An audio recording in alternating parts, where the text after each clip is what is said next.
Please be seated.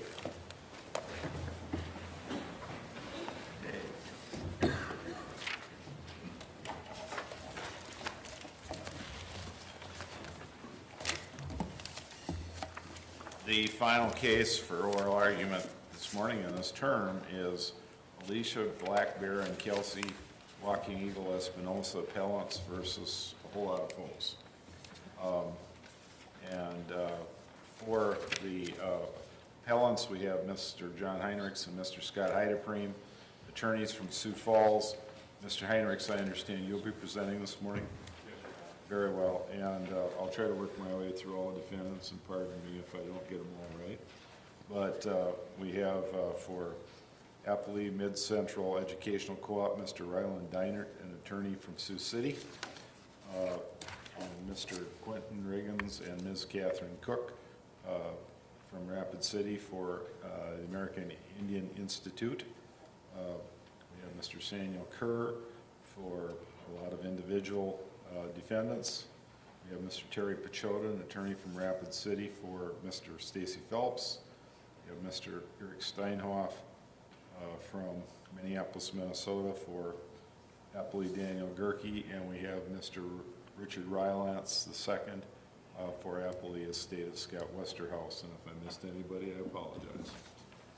With that, excuse me, I understand Mr. Kerr for the respondents will present for 10 minutes, and then Mr. Deinert for 10 minutes. Do I have that correct? Yes, sir. Okay, very well. With that, then, Mr. Heinrichs, you may proceed, sir, and you have 20 minutes. Thank you. Good morning. May it please the court, counsel. It is my honor to represent Kelsey Walking Eagle Espinosa, who's present here in the courtroom with their family, and Alyssa Black Bear in their claim against the various appellees in this case. They bring a claim alleging that the American Indian Institute for Innovation, or AIII, and Mid-Central Educational Cooperative breached various contracts concerning the Gear Up, the federal Gear Up grant, and that principals associated with those organizations also engaged in tortious conduct, and that as a result of these breaches of contract and this tortious activity, that they were denied certain benefits that they were entitled to as third-party beneficiaries of those contracts and as members of the class that was supposed to be served by this grant. The Gear Up program in South Dakota originated in 2005. The South Dakota Department of Education applied for and received a grant from the federal government.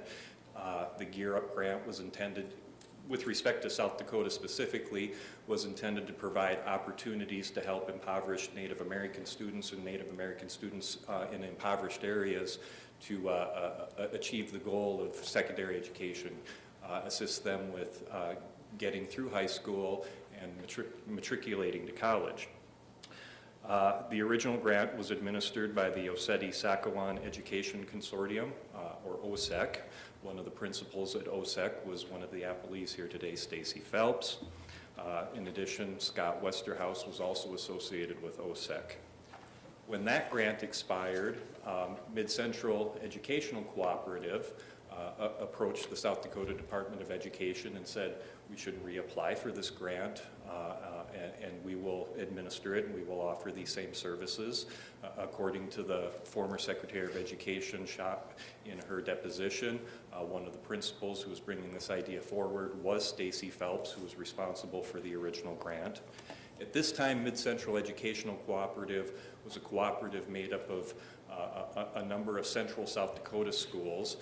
They co-opt in order to offer special education services to the various member schools. Scott Westerhouse at this time was the business manager of Mid-Central. Stacy Phelps also did some work for Mid-Central. In addition, Stacy Phelps and Scott Westerhouse had worked together to create this new entity, American Indian Institute for Innovation, or AIII. The plan, as it was presented to the South Dakota Department of Education, was that the Department of Education would obtain the grant and then partner with Mid-Central to offer the Gear Up program. In turn, Mid-Central would partner with AIII, and AIII would actually provide personnel and services under the grant seek reimbursement from Mid-Central, which in turn would seek reimbursement from the Department of Education. It's notable that from the very beginning, nobody questioned why Mid-Central Educational Cooperative, Stacy Phelps and Scott Westerhouse and others, would want to administer a grant and administer programs that would not benefit directly any of the member schools within that cooperative. All of the schools that the Gear Up grant application named that would be served and all of the students that would be served by this grant were schools outside the cooperative. Also, nobody explained why it was that this third entity, the American Indian Institute for Innovation, or AIII, would have to actually do the groundwork for the grant. And apparently, nobody questioned why it was that Mid-Central's employees, Scott Westerhouse and Stacy Phelps, could also be employees at AIII or be responsible for the administration of the grant at AIII in violation of conflict of interest rules.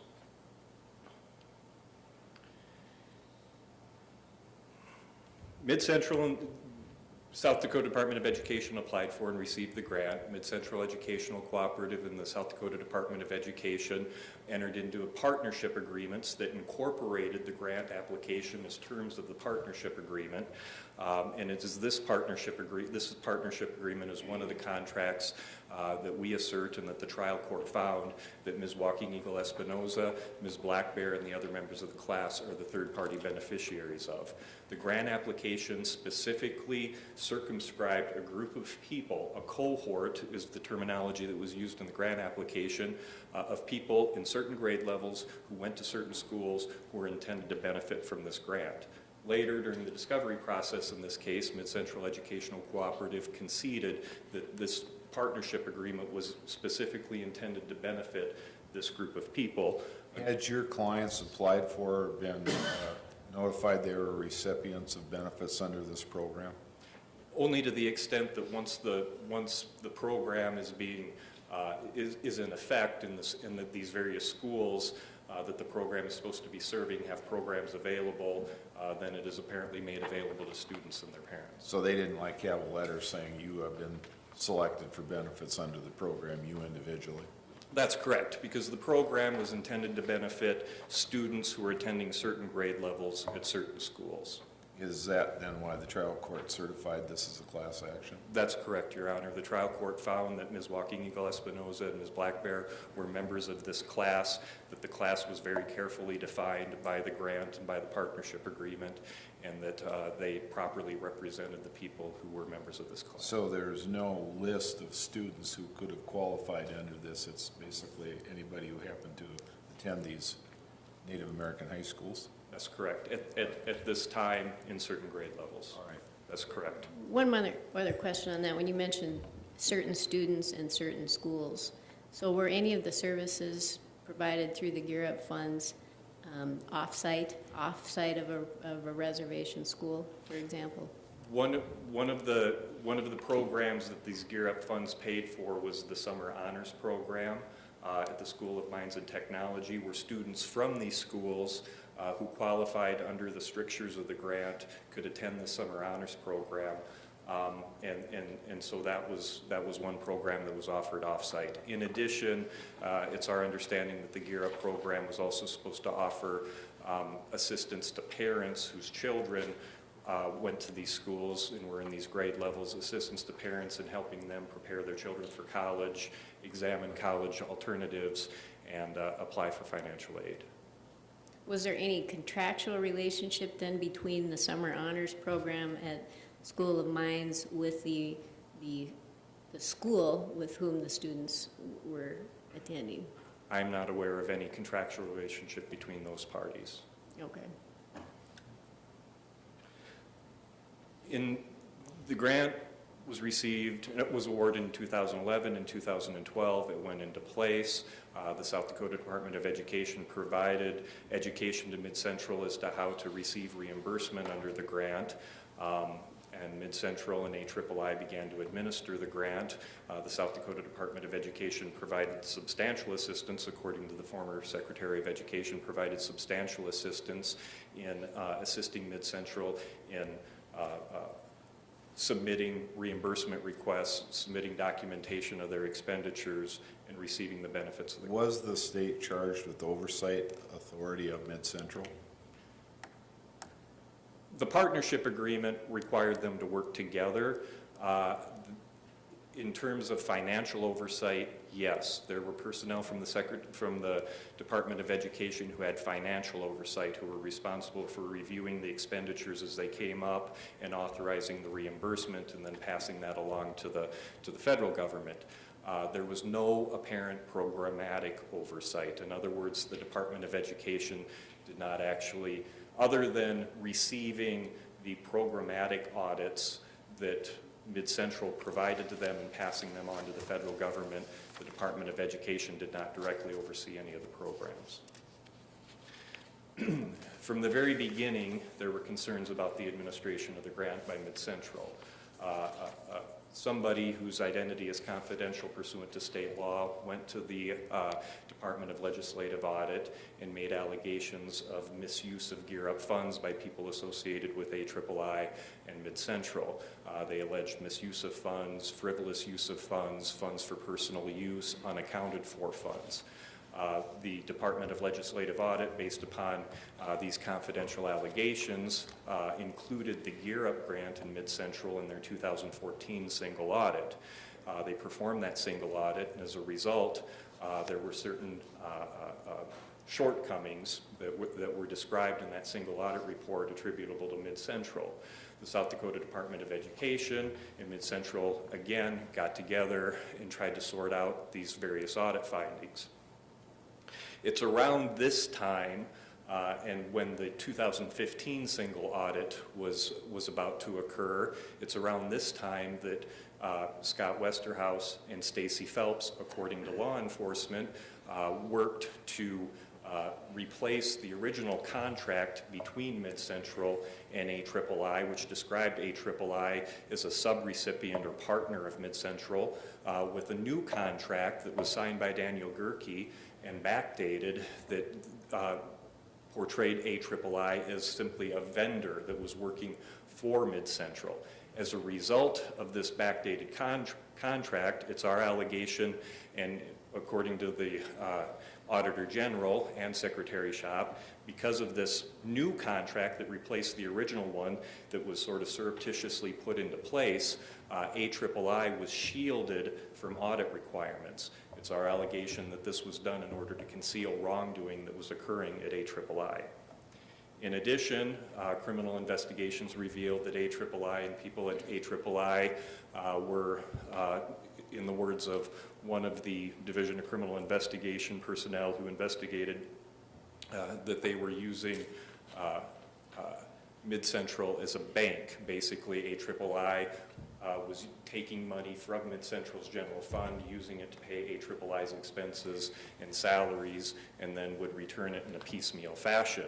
So it appears that AIII itself was, and the people associated with it were engaging in criminal activity that was enabled by the fact that Scott Westerhouse and Stacy Phelps had dual roles within each organization. Mr. Hendricks, I read your brief. You've indicated that you think that we are reviewing this question and the constituent sub-issues under a de novo standard of review. So I take from that you believe each of the court's determinations under the four-pronged court analysis are all legal issues. There's no factual issues that the trial court made lurking in there that we would give deference to?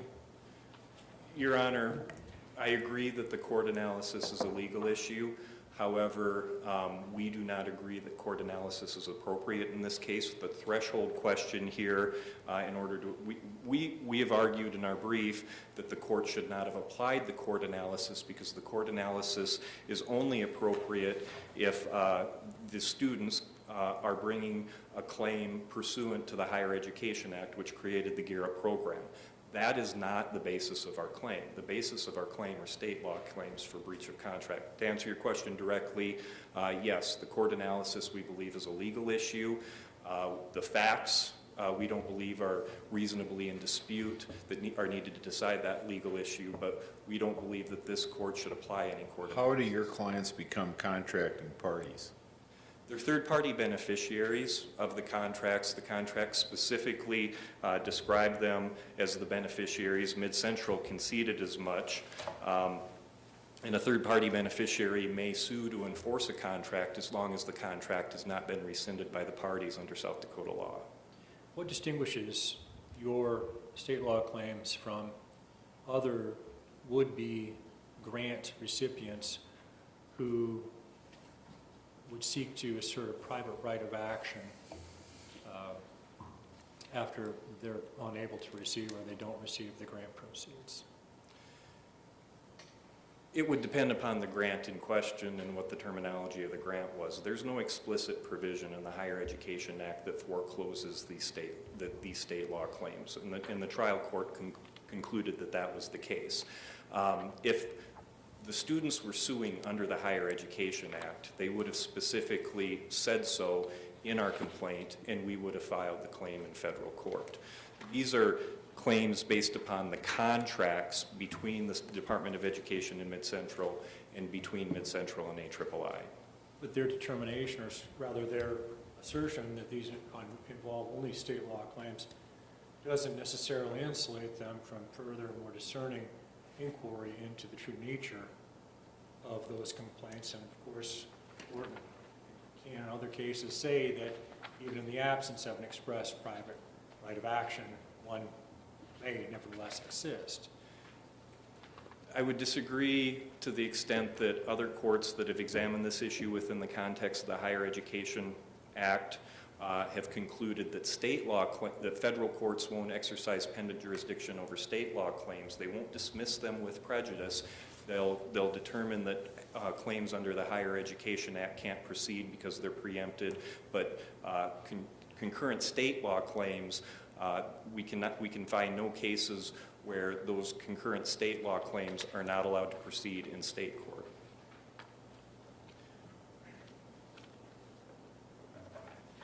To get back to the question of whether or not my clients are third-party beneficiaries of the various contracts, again, Mid-Central conceded as much. The contracts themselves specifically describe the cohort that was to be served by these programs.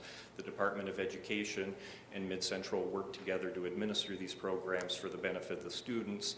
That was ostensibly the purpose of AIII and their relationship with Mid-Central, and there's no case law that says that they should not be considered third-party beneficiaries that have an expectation that this contract won't be breached.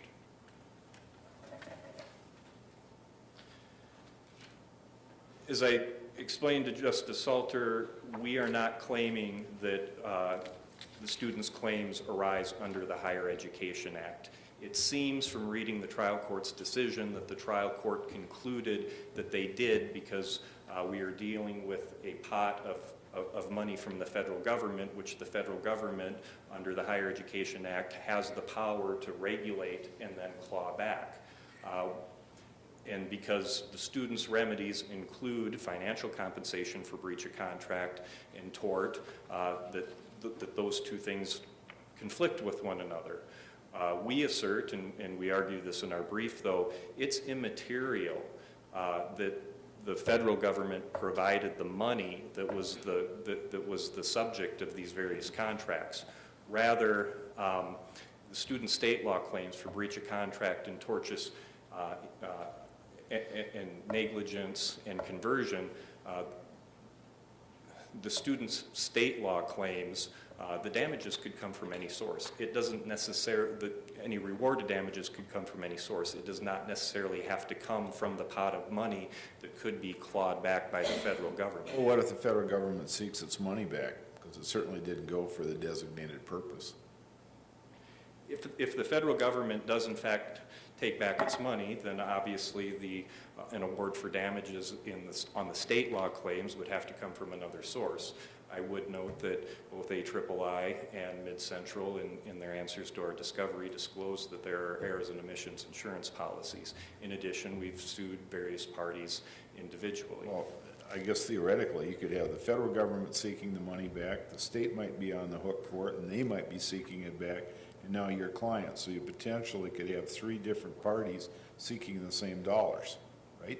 That's correct, but I don't believe that that goes to the merits.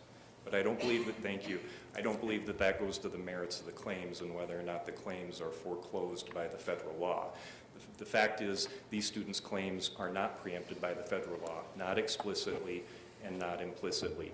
It does not, the students' claims do not prevent the federal government from exercising their regulatory authority. Your time is short. I know you've got a lot of other issues. Do you have any ones that you want to leave as a parting thought?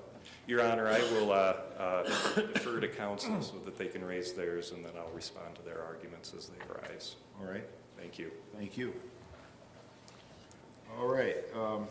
Okay, Mr. Kerr, you have 10 minutes, sir. May it please the court, counsel, my name is Sam Kerr from Rapid City. I'm one of the lawyers representing Mid-Central directors. Wanted to make a few points of clarification first. One of the issues that cannot be resolved in favor of the appellants is the fact that their complaint itself, the amended complaint, entirely is derived out of Gear Up. Paragraph 2 of the complaint says this action stems from the Gear Up, breaches of contract of the Gear Up grant and tortious conduct by the defendants. The complaint goes on to, in great detail, explain the Gear Up grant program, how the grant program is administered by the federal government and also then awarded to the state as the grantee. The application that the state submitted identifies in the project abstract that, in fact, Mid-Central and AI3 are grant partners. They also required, the federal government did, under the appropriate statutory and regulatory scheme, required the Department of Education in South Dakota to submit certain assurances. There were 19 of them, including entering into audits, how to administer the program, and all of this arises out of a very complex statutory scheme that the appellees went through the process of explaining how the government has not explicitly allowed for a private right of action, nor in fact has it allowed implicitly for a private right of action. Court after court, as briefed to this court, has held that no private right of action exists, whether it is a loan or a grant. The Bickus case, particularly in the 8th Circuit, talks about the fact that no private right of action is in fact created. Everything, all 11 counts in the amended complaint derive from allegations of breach of contract or other tortious conduct as a direct and proximate result of the grant itself and the administration of the grant. So in fact, the appellants cannot escape their own complaint.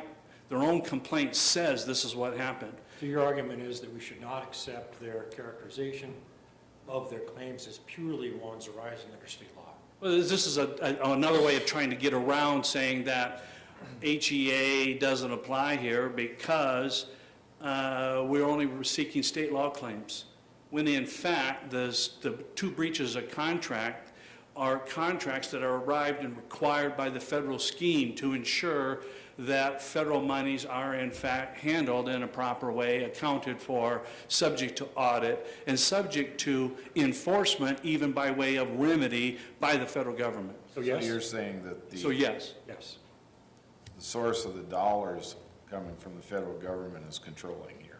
Yes, it is controlling because but for those federal dollars being awarded to the state of South Dakota, we wouldn't have the plaintiffs in the appellants subject to any of the services that were intended to be provided. So if there's no money that comes in, there's no services that are provided, there's no claim that can exist. So in fact, to say that we're not trying to enforce the Higher Education Act is just simply isn't viable, because you can't get there under their own complaint. Bottom line, follow the dollars. Pardon me? Bottom line is follow the dollars. Well, partly follow the dollars, but also follow how the secretary is empowered to follow the dollars. The money was held with the federal government at all times. It's a reimbursement grant, so you have to submit expenses that are actually audited by the Department of Education. The Department of Education in South Dakota requests the money from the federal government, the dollars are released. So in a sense, Mr. Chief Justice, yes, you are following the dollars. To say that I'm only suing for a breach of contract, and in fact what they say is we're third-party beneficiaries, so I can attach myself to that contract. And then I'm telling you that, and what they allege is the direct and proximate result of the appellee's failure to abide by the assurances. And in fact, in the paragraph under both counts of breach of contract, both of those refer to the assurances that are provided by the grant partners, the 3 grant partners. The state of South Dakota served as the general partner or the primary partner because it was in fact the grantee. Mid-Central was also a grantee, a sub-grantee, and so was by admission of the appellants in the complaint. They were too recipients of the grant. So the whole structure arrives out of the Higher Education Act. But your opposing counsel said, well, there may be other funds in the possession of your clients to stand for damages to the plaintiffs. It's not limited to the gear-up monies. Well, it's like the Lebickus case where the University of Arkansas wanted to do a credit check on a student prior to awarding federal funds. The student didn't want to succumb to it, so in fact sues the University of Arkansas. The money doesn't come from the University of Arkansas. They're trying to latch string state claims into the federal claim. Here, and in fact in Lebickus, the court clearly stated that there is no private right of action. There can't be under the Higher Education Act, not just because of loan cases. And the trial court was a little nervous about, well, you know, these cases come out of some loans. When in fact, the Higher Education Act covers all of that as described in the appellee's brief. Of the 9 parts of Title IV, grants are in fact covered as well as loans. In fact, grants is Part A. That's the first part of the federal scheme. And also, Your Honors, there was a question about the class action. The plaintiffs just didn't derive this because some students were going to classes, different schools, and getting different benefits. In fact, what they did is they used the Gear Up regulatory structure under 34 CFR 694 to say, this is the cohort model, this is the cohort that we're claiming, that's how we define the class, those in that cohort. So even the definition of the class in this case derives out of the federal case. Now, if there isn't a private right of action, which is clearly held by the 2nd Circuit, the 6th Circuit, the 8th Circuit, the 10th Circuit, the 11th Circuit, if there is no private right of action, then you can't very well be a third-party beneficiary. You can't latch on to it to say, well, I'm a third-party beneficiary of a contract that Mid-Central gave assurances to that it would abide by all structures and requirements of the grant, and also that I'm subject to all of that in the enforcement of the Secretary, but I'm not really claiming that. What I'm claiming is I'm suing under the breach of contract, which actually on its face says that Mid-Central is a grant partner. And so it is subject to the regulatory scheme, and subject to the regulatory scheme, it comes under the direction of the Secretary of Education, who will enforce. So, Your Honors, the substance of this case, the question is not whether or not there's a state claim. The question is the common nucleus of facts asserted by the plaintiffs in their own amended complaint derive from and are directly related to the duties that are required by AI3 and Mid-Central and the other appellants in this case all derive out of the Gear Up program. The Gear Up program, again, is controlled by the federal government, and as briefed on this case extensively, there is no private right of action. And so the mere fact that they didn't sue, as Kalo said, the mere fact that somebody tries to sue under state law doesn't mean that they get a remedy. If the facts derive out of the federal law, then they are, in fact, preempted. Your Honor, the rest of my time is for Mr. Dinan on the other issues. Thank you very much. Thank you, Mr. Kerr. Mr. Deinert, you have 10 minutes.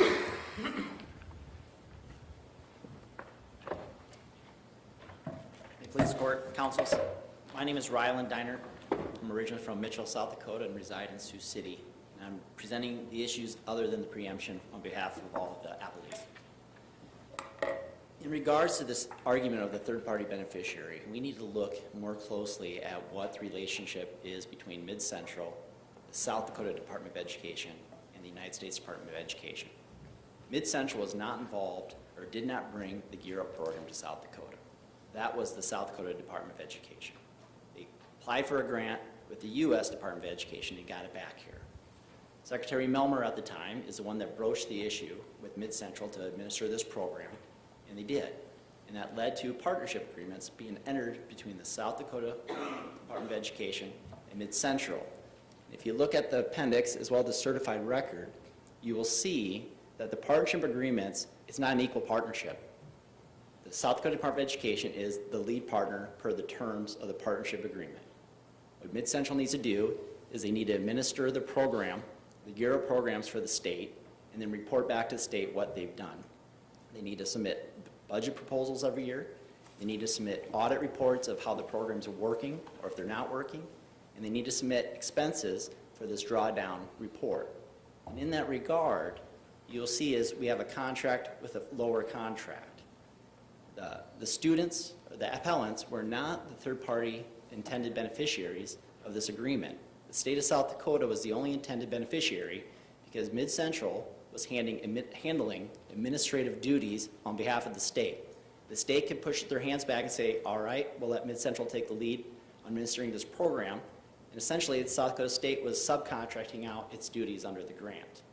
And so when you look at it that way, the exact beneficiary per the terms of the partnership agreement as well as the working arrangement was the state of South Dakota. Certainly, the appellants would have benefited from this contract, but they're incidental beneficiaries. They receive an incidental benefit because Mid-Central was working for the state of South Dakota to run this program.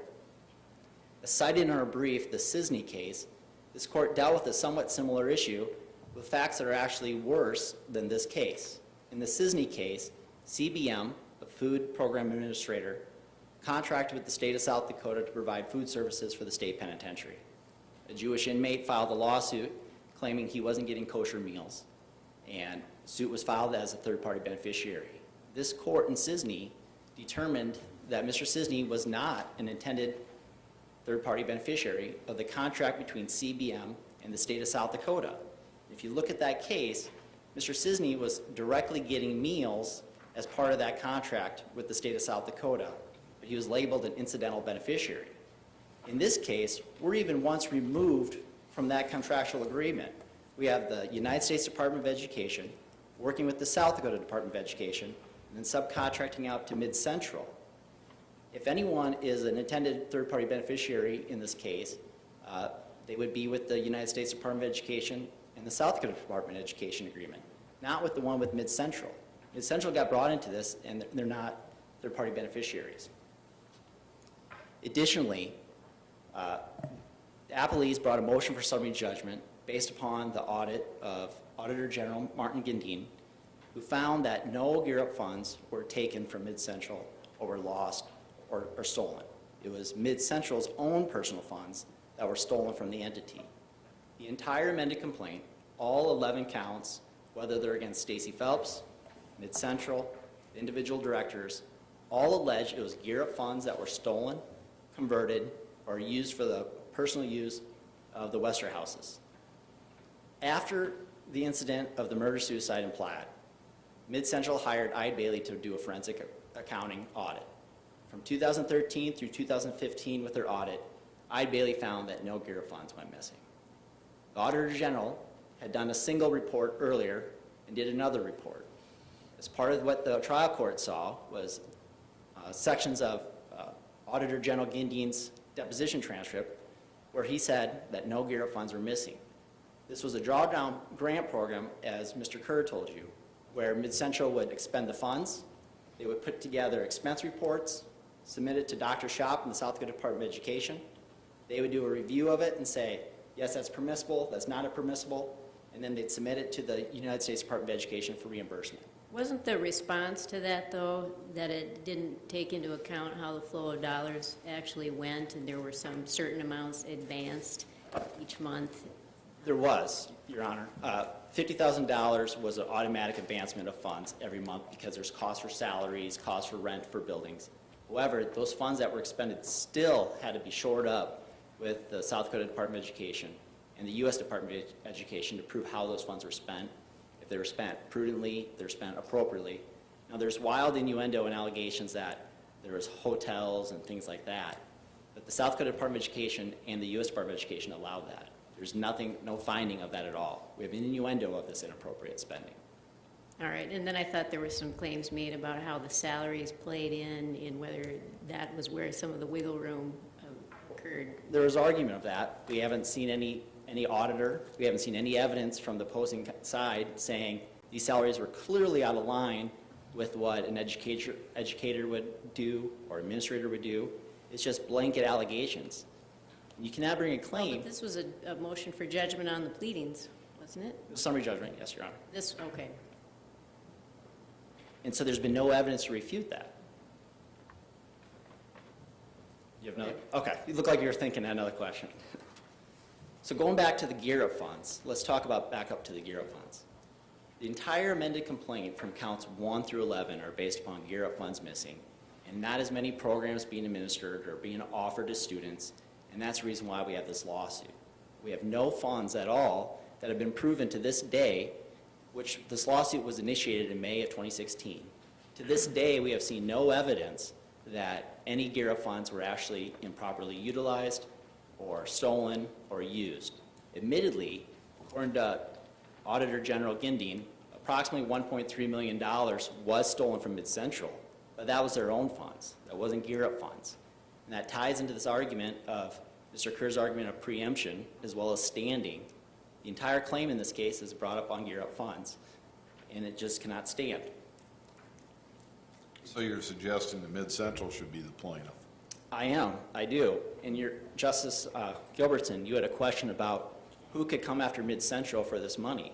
The state of South Dakota Department of Education actually has a pending lawsuit in Douglas County right now against Mid-Central saying, if the feds come after us, we got this lawsuit ready and it's already filed and standing. Has the Department of Education at the federal level notified you of an intent to claw back any of these funds? Not to my knowledge, Justice Kern, but in one of the audit reports, it did say that the state would come after us if the feds came after them. And to this day, that hasn't happened yet, other than the state of South Dakota filed this lawsuit against Mid-Central. That's pending, and frankly, that's been stayed informally pending the resolution of this lawsuit. Additionally, in this case, the 180-day 2 minutes, counsel. The 180-day notice, as codified under 321.2, was not provided to Mid-Central, was not provided to Mid-Central's directors, it was not provided to Mid-Central's employees, Stacy Phelps and Daniel Gerke. In South Dakota, we have that statutory scheme that if you're bringing tort claims, you need to provide a 180-day notice from the ending of the tort. In this case, on September 16, 2015, the state of South Dakota notified Mid-Central that they're abrogating the program. If there was any tort, which we deny, but if there was any tort, it would have ended on the date the program ended. So that argument applies to the tort claims, not the third-party beneficiary claims? Just the tort claims, yes, Justice. Does that protect all the parties that are defendants? I think so, but specifically I think it applies to all the governmental entities. And what is a specific notice that, okay, there was some mention about some of the correspondence that went back and forth. Why don't you think any of that was substantial compliance? Specifically, the 180 days from the date Mid-Central was notified that the program was going to be terminated would have been March 15th, 2016. Mid-Central or its directors or ambulance employees never heard of any claim from any of the appellants until April 16th of 2016, 30 days late. Now, the trial court rejected those claims, arguing, one, minority, that a lot of these plaintiffs may be minors, and so they get an extension of time. However, that's not all of the potential appellants in this case, because there's, for example, the named plaintiffs in this case, which to this date are the only appellants we even know about in this case, were adults at the time and were in college. So the 180 days clearly would have applied to the named plaintiffs in this case. In addition, you received a letter about 30 days later, April 16th, saying we may have a claim here. It was only directed to Mid Central. It wasn't directed to Daniel Gerke. It wasn't directed to Stacy Phelps. And it wasn't directed to the individual board members. About a month later after that letter is when the lawsuit started, and here we are. And you are done. All right, Thank thank you. you. Okay. Mr. Heinrichs, you have 10 minutes for rebuttal, sir.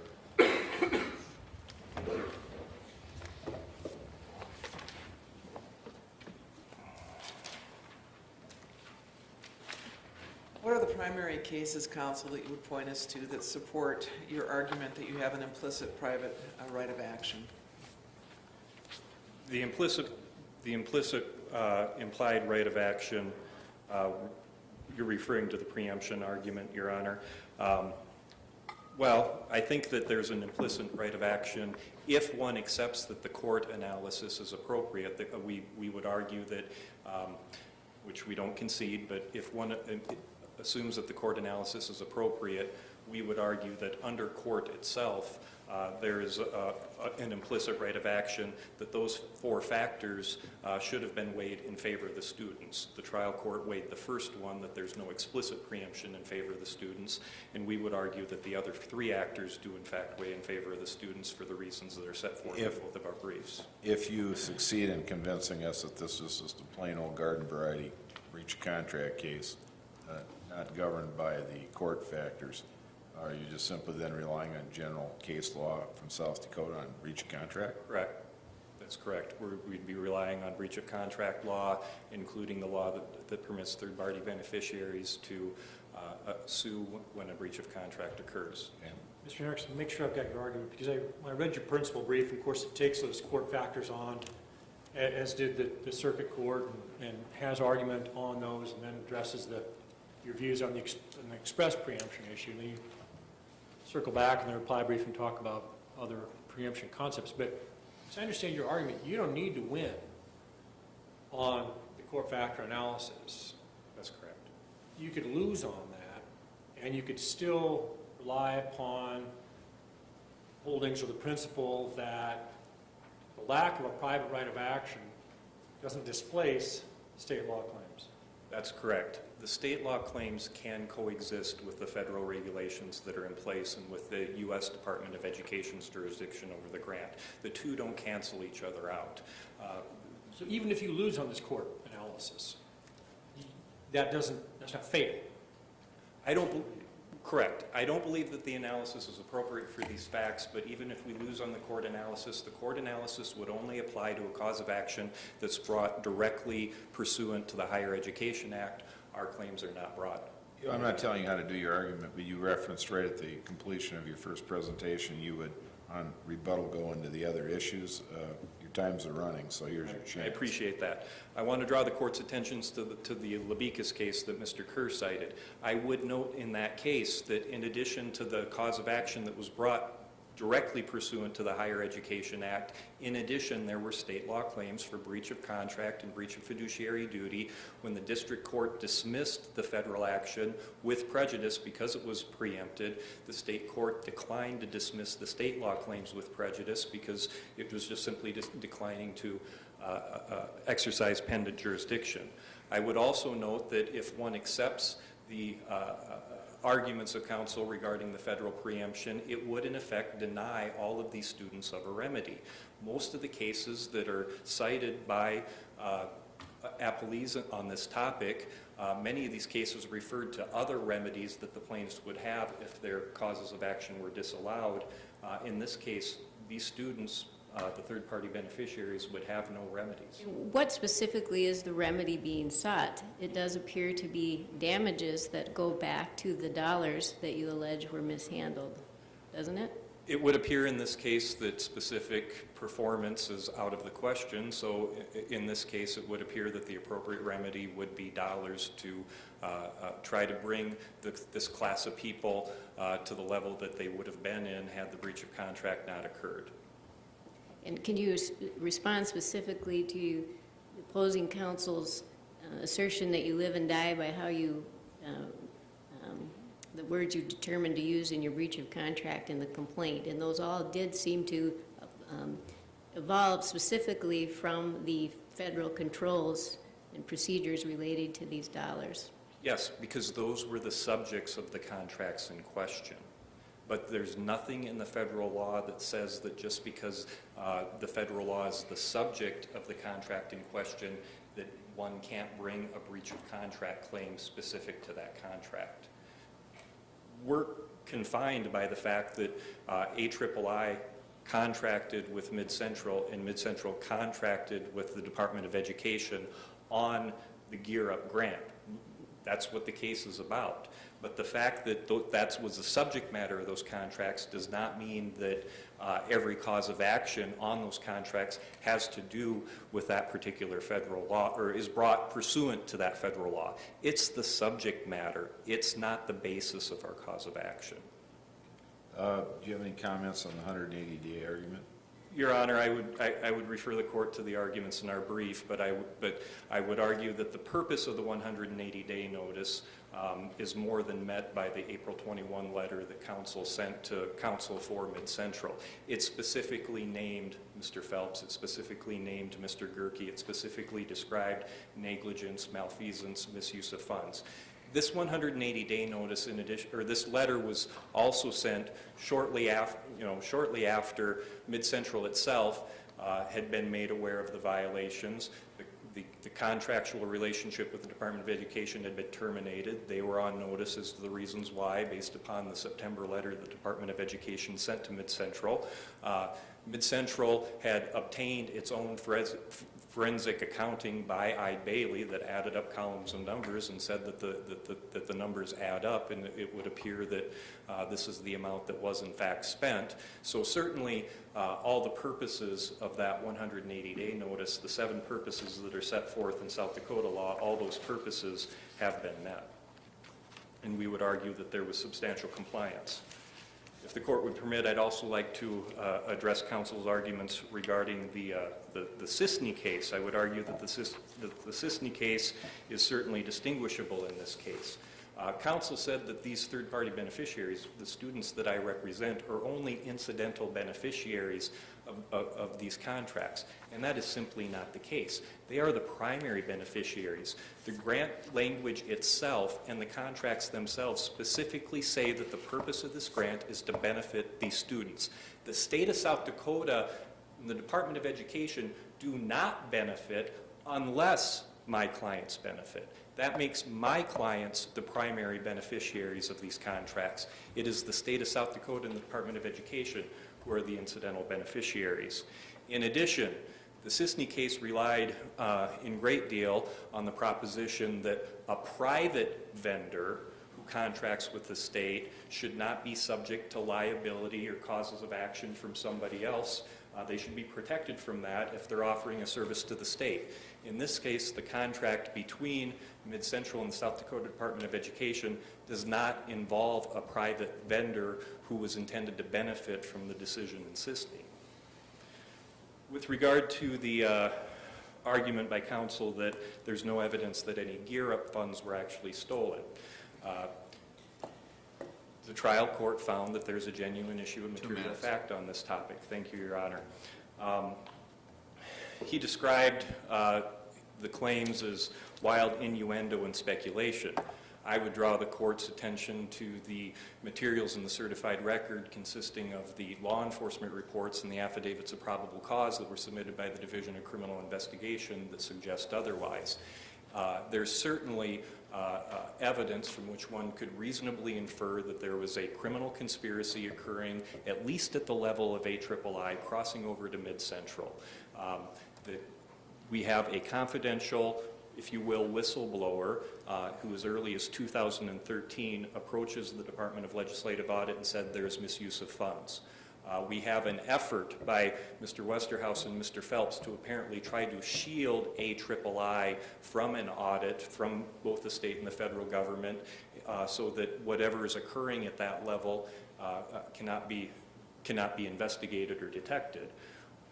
We have, again, law enforcement reports that identify several suspicious expenditures. The people who are responsible for reporting the expenditures and documenting those expenditures up the chain to the South Dakota Department of Education are the very people who are implicated in the wrongdoing. And then we have affidavits from Ms. Walking Eagle Espinoza and from Ms. Black Bear describing the various services that they do not believe that they received that would have had to have been paid for from these Gear Up funds. In addition, as Justice Devaney pointed out, there are these other payments, the indirect cost payments and the other payments that are not necessarily accounted for, and as the Auditor General testified in his deposition, are not subject to the same kinds of reporting requirements that the actual expenditures are. So I believe that the trial court was absolutely correct when he found that there's a genuine issue of material fact on that topic. And your time is I believe it is. Thank you, Your Honor. Thank you, Mr. Members. This does complete our term of court, and these events don't just happen. It takes a year's planning, actually, to prepare them, get everything going, and have things go as flawlessly as they did this week. And it's efforts by a lot of people. The court would like to thank President Gestring, Deans Fulton and Graham, the faculty, the students, especially the student monitors, our security, which was impressive, from the South Dakota Highway Patrol, the Vermilion Police Department, and the University of South Dakota